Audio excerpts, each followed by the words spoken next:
Hello and welcome to the Decade of Centenaries Sligo online lecture series. These talks are illuminating events, people and places from a century ago. My name is Michelle Cashman and I am the librarian in the Local Studies section of Sligo Central Library. The materials accompanying these talks are from the Local Studies Library and also from the contributors' collections. We have 6 speakers covering a variety of topics. Dr. Michael Farry's lecture is on the Chaffpool ambush, which took place on the 30th of September 1920. Dr. Pádraig Duignan's lecture is on Linda Kearns, her life and times. Local historian and author Joe McGowan will lecture on the Monegold ambush, which took place in October 1920. I will deliver a talk on behalf of Dr. Reverend Peter C. Humphreys on the history of the Sligo Congregational Church 1780 to 1939.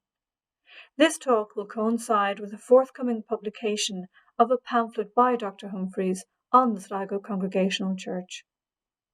Simone Hickey will give a lecture on the Sligo connection to World War I and of some of those soldiers from Sligo who died in the conflict.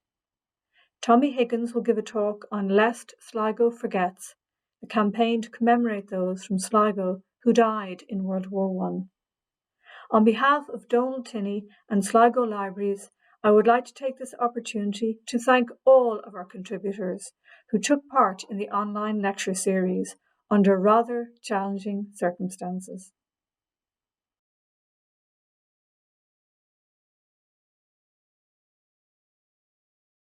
Linda Kearns was born in Clúna, Dromard, County Sligo, in July 1888. She was one of 8 children born to Thomas Kearns and Catherine Clark.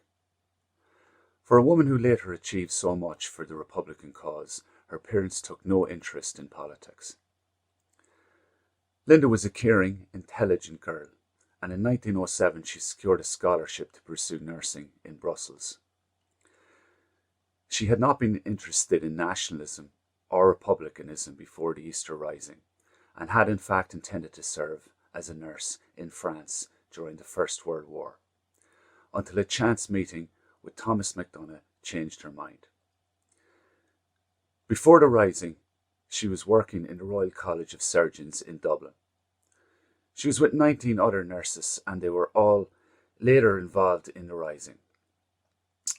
At the time, she knew Countess Markievicz, W.B. Yeats, and Lady Gregory. Linda was never a member of Cumann na mBan. However, she did provide lectures to the women of the movement. 2 days after the insurgents seized the GPO in Dublin during the Easter Rising in April 1916, Linda took over an empty building. She hung a Red Cross flag above the door, and in keeping with her caring humanitarian nature, she accepted casualties from both sides. However, as she was treating Irish volunteers during the uprising, the British Army ordered her to close her hospital.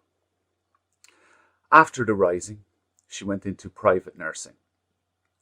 She was the nurse to the O'Connor-Morris family in Tullamore and travelled extensively with them. After Morris O'Connor-Morris's death, he left Linda an inheritance of £2,500. She was able to purchase a car, which would later come in very handy during the War of Independence when she worked as a courier for Michael Collins, transporting information and arms. Her grandnephew, Sligo County Councillor Michael Clark, described Linda's character, saying that her father doted on her and she was very bright and intelligent. She had never had any fear and she had a great faith. I think that it wasn't in her genes or makeup to kill anyone. Michael noted that at the same time she would have been there, and I'm sure she would have had to defend herself. She would have travelled with the individuals who were going to be taking people's lives. That was why her father was so amazed by her, as it wasn't part of her being to carry arms or to be violent. It was more to protect and be friendly.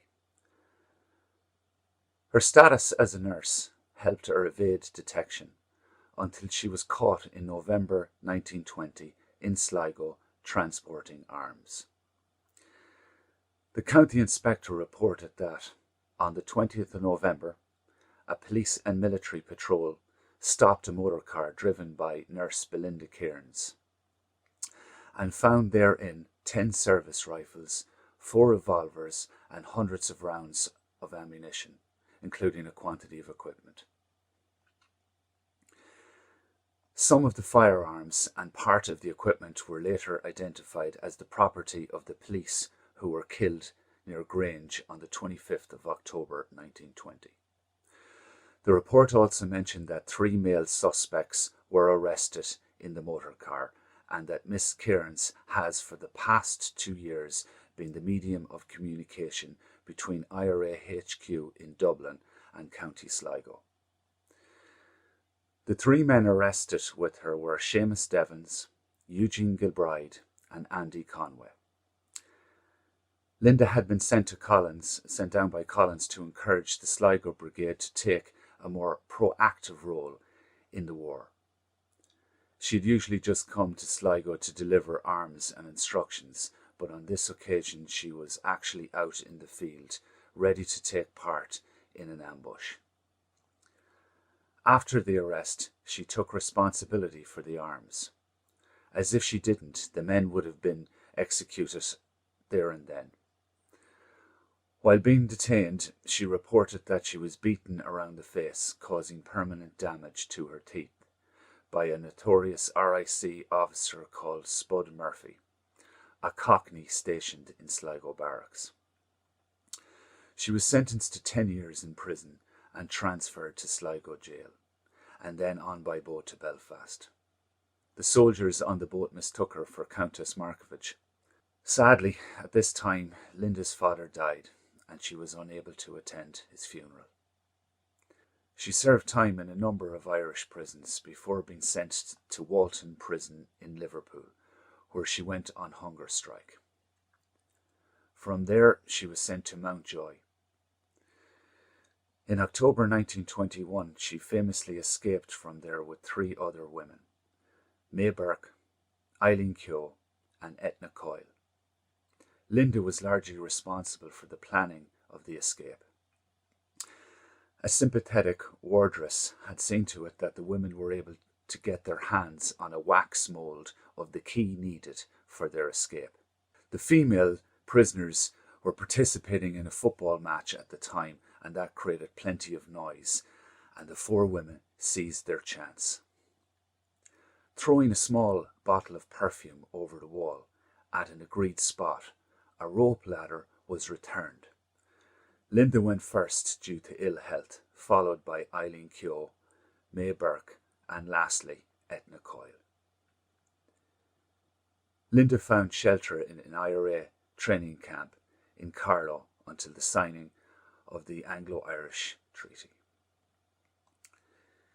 It was the big joke at the time that the British couldn't keep Irish women in prison, and the New York Times headline on the 31st of October 1921 declared that 4 women break jail.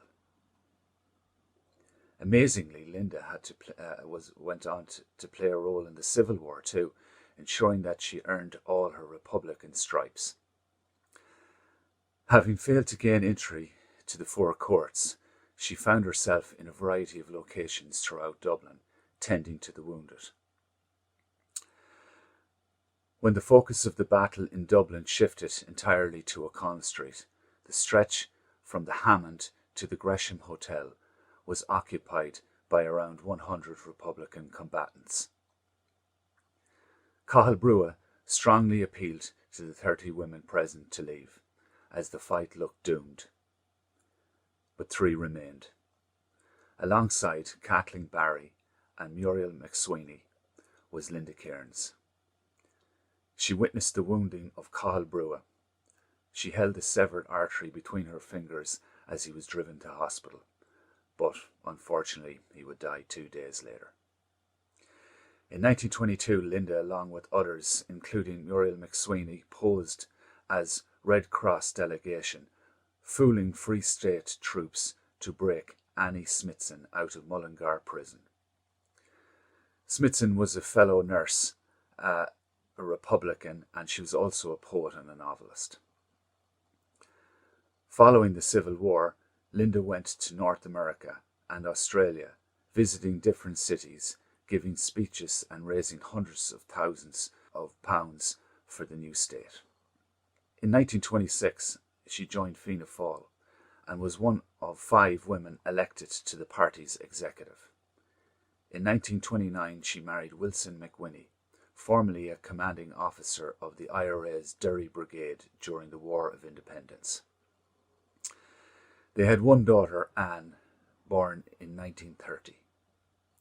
In 1938, Linda was elected to Seanad Éireann and was responsible for securing funds for the dredging of Sligo port.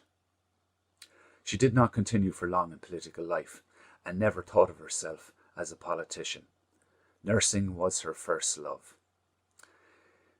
In the early 1940s, she opened a retirement home for nurses, Kilrock House in Howth. She received several international awards on behalf of nursing organisations and was the first person in the Republic of Ireland to be awarded the Florence Nightingale Medal. She was also a great knitter and wrote a column for the Irish press about the home crafts under the pen name of Penelope. She died on the 5th of June 1951 and is buried in Glasnevin Cemetery. And although she was a great nurse, she was very proud of her military past, and before she died, she said to her daughter Anne, "And I want you to promise you never forget you are the daughter of a soldier." And according to Anne, she was prouder of that than anything else. Linda Kearns is one of those people who was involved in everything during the War of Independence and the Civil War, and was also involved in fundraising and charitable causes after the revolutionary period, but has not received the praise and respect due to her. This may have been because she was a very humble person, or perhaps, as Michael Clark notes, the streets and the main train stations are all called after men. If a man did what Linda did, Sligo General Hospital would be called after him.